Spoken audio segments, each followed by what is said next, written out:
Now, campaigners like you for several years have been saying ever more strongly that we as a country are getting it wrong on sickness and disability in all sorts of ways. Too many sanctions, a tick box system, computer system of assessment that allows too many people to fall through the cracks, a work support system that doesn't actually support you getting into work, but it does provide money for the big corporations to set up tests which are designed to make you fail,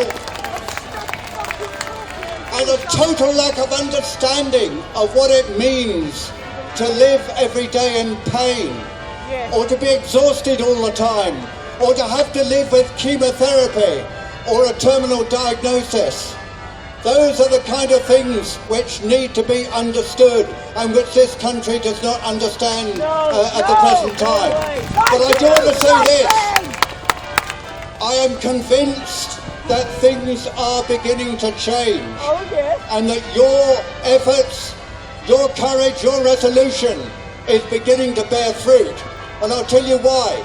You pleaded with politicians to make the assessment simpler, to cut out all the paperwork, and to end that endless repetition of the same information to different departments. You warned that the best way was to get rid of the WCA and instead to use the money for retraining, for reskilling, for further education, for rehab, because that's a far better way to help getting people back into work. And you explained what needs to be known in Parliament and in the government, that you and so many campaigners like you want to work, but that work has to be flexible, it has to be tailored. And there are too many of our fellow citizens who, however much they want to work, are not going to be able to work again in the traditional sense. And that they, as much as the rest of us, are entitled to unconditional support to be able to live independently and with a dignified life. Now, I say that you are being listened to, and I say that because earlier this month I went with a small delegation of disability activists to see Mark Hoban, the Disability Minister.